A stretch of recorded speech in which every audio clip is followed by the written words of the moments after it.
ಓಂ ಗುರುರ್ಬ್ರಹ್ಮ ಗುರುರ್ವಿಷ್ಣು ಗುರುರ್ದೇವೋ ಮಹೇಶ್ವರಃ ಗುರುರೇವ ಪರಂ ಬ್ರಹ್ಮ ತಸ್ಮೈ ಶ್ರೀ ಗುರವೇ ನಮಃ. ಓಂ ಸ್ಥಾಪಕಾಯ ಚ ಧರ್ಮಸ್ಯ ಸರ್ವಧರ್ಮಸ್ವರೂಪಿಣೇ ಅವತಾರ ವರಿಷ್ಠಾಯ ರಾಮಕೃಷ್ಣಾಯ ತೇ ನಮಃ. ಪ್ರೀತಿಯ ಬಂಧುಗಳೇ, ಇಂದಿನಿಂದ ನಾವು ಶ್ರೀರಾಮಕೃಷ್ಣರ ಗೃಹಸ್ಥ ಭಕ್ತರು ಎಂಬ ವಿಷಯವಾಗಿ ಕೆಲವು ಚಿಂತನೆಗಳನ್ನು ನೋಡಲಿಕ್ಕೆ ಇದ್ದೇವೆ. ಶ್ರೀರಾಮಕೃಷ್ಣರ ಗೃಹಸ್ಥ ಭಕ್ತರ ಭಕ್ತಿಯನ್ನು, ಶ್ರದ್ಧೆಯನ್ನು, ಅವರ ಗುಣ ವಿಶೇಷತೆಯನ್ನು ಕಂಡಾಗ ನಮಗೆ ಅಲ್ಲಿ ಒಂದು ಮಾರ್ಗದರ್ಶನ ಲಭಿಸುತ್ತದೆ. ಜೊತೆಯಲ್ಲಿ ಅವರ ಜೀವನದ ಕೆಲವು ಸ್ಫೂರ್ತಿದಾಯಿ ಘಟನೆಗಳು ನಮ್ಮ ಜೀವನವನ್ನು ರೂಪಿಸಿಕೊಳ್ಳಲಿಕ್ಕೆ ನಮಗೆ ಬೆಳಕನ್ನು ನೀಡುತ್ತವೆ. ಈ ಹಿನ್ನೆಲೆಯಲ್ಲಿ ಶ್ರೀರಾಮಕೃಷ್ಣರ ಗೃಹಸ್ಥ ಭಕ್ತರು ಅಥವಾ ಗೃಹಸ್ಥ ಶಿಷ್ಯರು ಎಂಬ ಚಿಂತನೆ ಅತ್ಯಂತ ಹೃದಯ ಸ್ಪರ್ಶಿಯಾಗಿದೆ.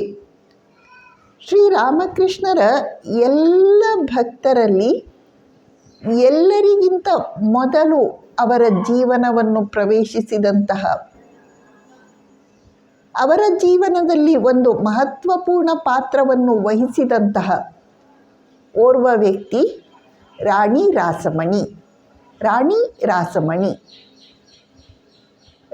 ರಾಸಮಣಿ ಶ್ರೀರಾಮಕೃಷ್ಣರು ಹೇಳುವ ಪ್ರಕಾರ ಅವಳು ಜಗನ್ಮಾತೆಯ ಅಷ್ಟ ಸಖಿಯರಲ್ಲಿ ಒಬ್ಬಳು.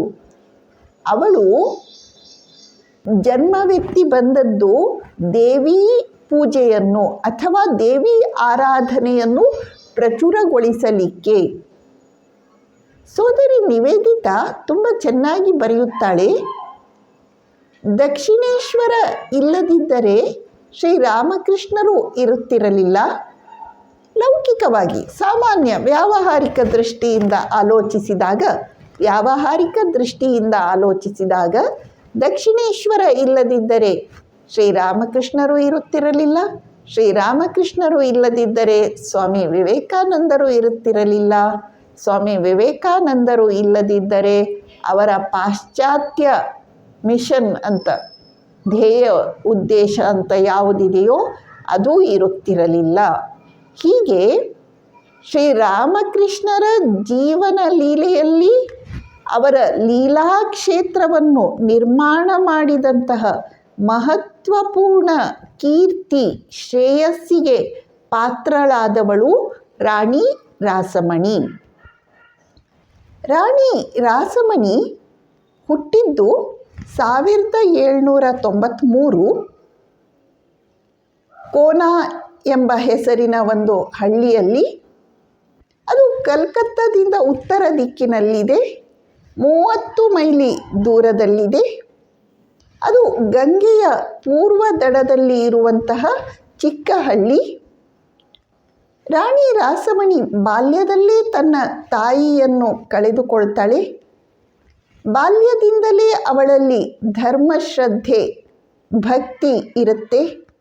ಸತ್ಯ, ಧೈರ್ಯ, ಶಕ್ತಿ, ನಾಯಕತ್ವದ ಗುಣಗಳು, ಇಂತಹ ಹಲವು ವಿಶೇಷ ಗುಣಗಳು ಅವಳಲ್ಲಿ ಮನೆ ಮಾಡಿರುತ್ತವೆ.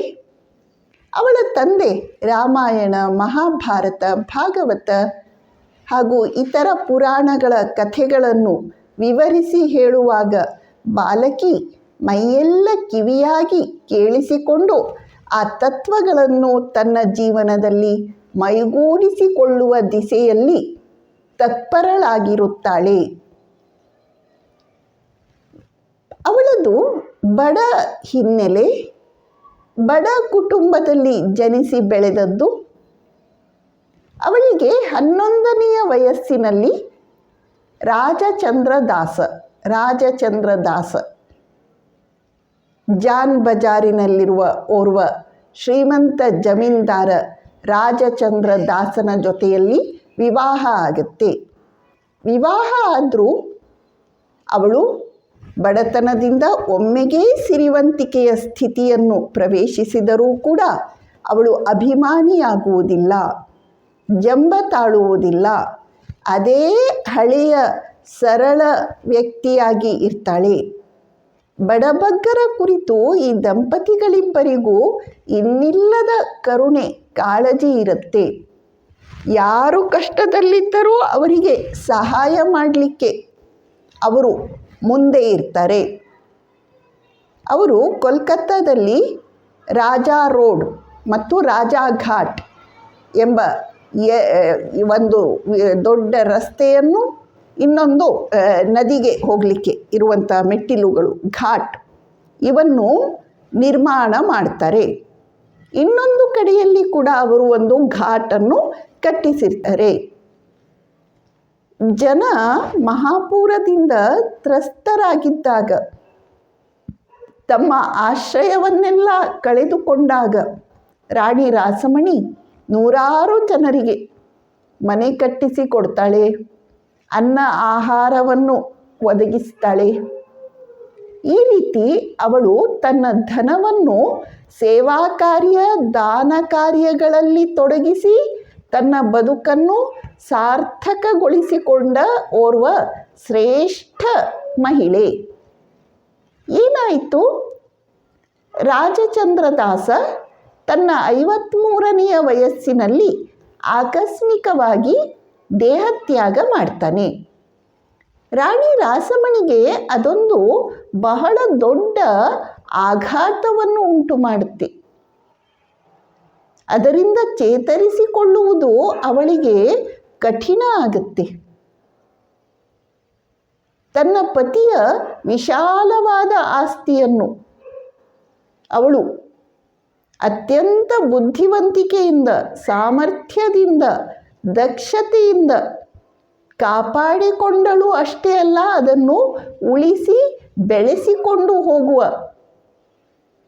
ಕಡೆ ಆದ್ಯ ಗಮನವನ್ನು ಕೊಡ್ತಾಳೆ. ರಾಣಿ ರಾಸಮಣಿಯಲ್ಲಿ ಅವಳು ಕೆಳವರ್ಗದಲ್ಲಿ ಜನಿಸಿದ್ದರೂ ಕೂಡ ಅನೇಕ ಶ್ರೇಷ್ಠ ಗುಣಗಳು ಮನೆ ಮಾಡಿದ್ದರಿಂದ ಸಮಾಜದ ಎಲ್ಲ ವರ್ಗಗಳ ಜನ ಅವಳನ್ನು ಗೌರವಿಸ್ತಾ ಇದ್ರು. ಒಂದು ಘಟನೆ ಬರುತ್ತೆ. ಅಂದು ನಮ್ಮ ದೇಶದಲ್ಲಿ ಬ್ರಿಟಿಷರು ಆಳ್ವಿಕೆ ಮಾಡ್ತಾ ಇದ್ದದ್ದು. ಬ್ರಿಟಿಷ್ ಸರ್ಕಾರ ನದಿಯಿಂದ ಮೀನು ಹಿಡಿಯುವ ಬಡ ಬೆಸ್ತರ ಮೇಲೆ ತೆರಿಗೆಯನ್ನು ಹಾಕುತ್ತೆ. ಬಡ ಬೆಸ್ತರಿಗೆ ಏನು ಮಾಡುವುದೆಂದು ಗೊತ್ತಾಗಲಿಲ್ಲ. ಅವರು ಪ್ರತಿಯೊಬ್ಬ ದೊಡ್ಡ ವ್ಯಕ್ತಿಯನ್ನು ತಮ್ಮ ಸಹಾಯಕ್ಕಾಗಿ ಯಾಚನೆ ಮಾಡ್ತಾರೆ. ಯಾರಿಂದಲೂ ಅವರಿಗೆ ಸಹಾಯ ದೊರೆಯಲಿಲ್ಲ. ಕೊನೆಗೆ ಅವರು ರಾಣಿ ರಾಸಮಣಿ ಹತ್ತಿರ ಬರ್ತಾರೆ. ರಾಣಿ ರಾಸಮಣಿ ಅವರಿಗೆ, ನೀವು ಏನೂ ಹೆದರಬೇಡಿ, ನಾನು ನಿಮಗೆ ಸಹಾಯವನ್ನು ಮಾಡುತ್ತೇನೆ ಎಂದು ಹೇಳಿದಳು. ಅವಳು ಬ್ರಿಟಿಷರ ಹತ್ತಿರ ಮಾತನಾಡಿ ನದಿಯ ದಂಡೆಯಲ್ಲಿ ವಿಸ್ತಾರವಾದ ಭಾಗವನ್ನು ತಾನು ಖರೀದಿಸ್ತಾಳೆ. ಬ್ರಿಟಿಷರಿಗೆ ಸಂತೋಷ ಆಯಿತು. ರಾಣಿ ಮೀನಿನ ವ್ಯಾಪಾರಕ್ಕೆ ಕೈ ಹಾಕ್ತಾ ಇದ್ದಾಳೆ, ಈಗ ನಮಗೆ ಚೆನ್ನಾಗಿ ತೆರಿಗೆ ಬರುತ್ತೆ. ಅಷ್ಟೇ ಅಲ್ಲ, ಸಣ್ಣ ಪುಟ್ಟ ಬೆಸ್ತರಿಂದ ತೆರಿಗೆ ಒಟ್ಟು ಮಾಡುವ ತರಲೆ ಕೆಲಸದಿಂದ ಬಿಡುಗಡೆ ಸಿಗತ್ತೆ ಎಂದು ಅವರು ಭಾವಿಸಿದರು. ಆದರೆ ರಾಣಿ ಏನು ಮಾಡಿದ್ಲು ಅಂದರೆ, ನದಿಯ ಉದ್ದಕ್ಕೂ ದೊಡ್ಡ ದೊಡ್ಡ ಕಬ್ಬಿಣದ ಸರಪಳಿಗಳನ್ನು ಬಿಗಿದು ಹಾಕಿಸಿದ್ಲು. ಇದರಿಂದ ಬ್ರಿಟಿಷರ ದೊಡ್ಡ ದೋಣಿಗಳು ಮತ್ತು ಹಡಗು ಹೋಗುವುದು ಕಠಿಣವಾಯಿತು. ಅವರು ದೂರಿದರು. ರಾಣಿ ಹೇಳಿದಳು, ನಾನು ನದಿ ಭಾಗವನ್ನು ಖರೀದಿಸಿದ್ದರಿಂದ ಈಗ ಮೀನುಗಳು ನಿಮ್ಮ ದೊಡ್ಡ ಹಡಗು ಮತ್ತು ದೊಡ್ಡ ದೋಣಿಗಳಿಂದ ಅಸ್ತವ್ಯಸ್ತವಾಗಿ ಹೋಗದಂತೆ, ನನ್ನ ವ್ಯಾಪಾರ ಬೆಳವಣಿಗೆಯಾಗುವಂತೆ ನಾನು ಸರಪಣಿಗಳನ್ನು ಹಾಕಿಸಿದ್ದು ಅತ್ಯಂತ ಸೂಕ್ತವಾಗಿಯೇ ಇದೆ. ಆದರೆ ನೀವು ಬೆಸ್ತರ ತೆರಿಗೆಯನ್ನು ನಿವಾರಿಸುವುದಾದರೆ ಅಥವಾ ಬಿಟ್ಟುಕೊಡುವುದಾದರೆ ನಾನು ಈ ಸರಪಣಿಗಳನ್ನು ಬಿಚ್ಚಿಸುತ್ತೇನೆ ಇಲ್ಲದಿದ್ದರೆ ನಾನು ಕಾನೂನಿನ ಸಹಾಯವನ್ನು ಪಡೆದುಕೊಳ್ಳಬೇಕಾಗುತ್ತದೆ. ಆಗ ಬ್ರಿಟಿಷರಿಗೆ ಬೇರೆ ಉಪಾಯ ಇಲ್ಲದೆ ಅವರು ಆ ಬೆಸ್ತರಿಗೆ, ಬಡ ಬೆಸ್ತರಿಗೆ ಹಾಕಿದಂತಹ ತೆರಿಗೆಯನ್ನು ರದ್ದು ಮಾಡಬೇಕಾಗಿ ಬಂತು. ಈಗ ರಾಣಿ ಸರಪಣಿಗಳಲ್ಲೆಲ್ಲ ಬಿಚ್ಚಿಸ್ತಾಳೆ. ಹೀಗೆ ಬಡವರಿಗೆ, ಕಷ್ಟದಲ್ಲಿರುವವರಿಗೆ ಸಹಾಯ ಮಾಡಲಿಕ್ಕೆ ರಾಣಿ ರಾಸಮಣಿ ಏನನ್ನು ಬೇಕಿದ್ದರೂ ಮಾಡಲು ಸಿದ್ಧಳಾಗಿದ್ದಳು. ಅವಳ ಬುದ್ಧಿವಂತಿಕೆ, ಕಾರ್ಯಕ್ಷಮತೆ, ಸಾಮರ್ಥ್ಯ ಸರ್ವಹಿತಕ್ಕಾಗಿ ಮೀಸಲಾಗಿದ್ದಿತು. ಓಂ ಶಾಂತಿ ಶಾಂತಿ ಶಾಂತಿ. ಹರಿ ಓಂ ತತ್ಸತ್. ಶ್ರೀರಾಮಕೃಷ್ಣಾರ್ಪಣಮಸ್ತು.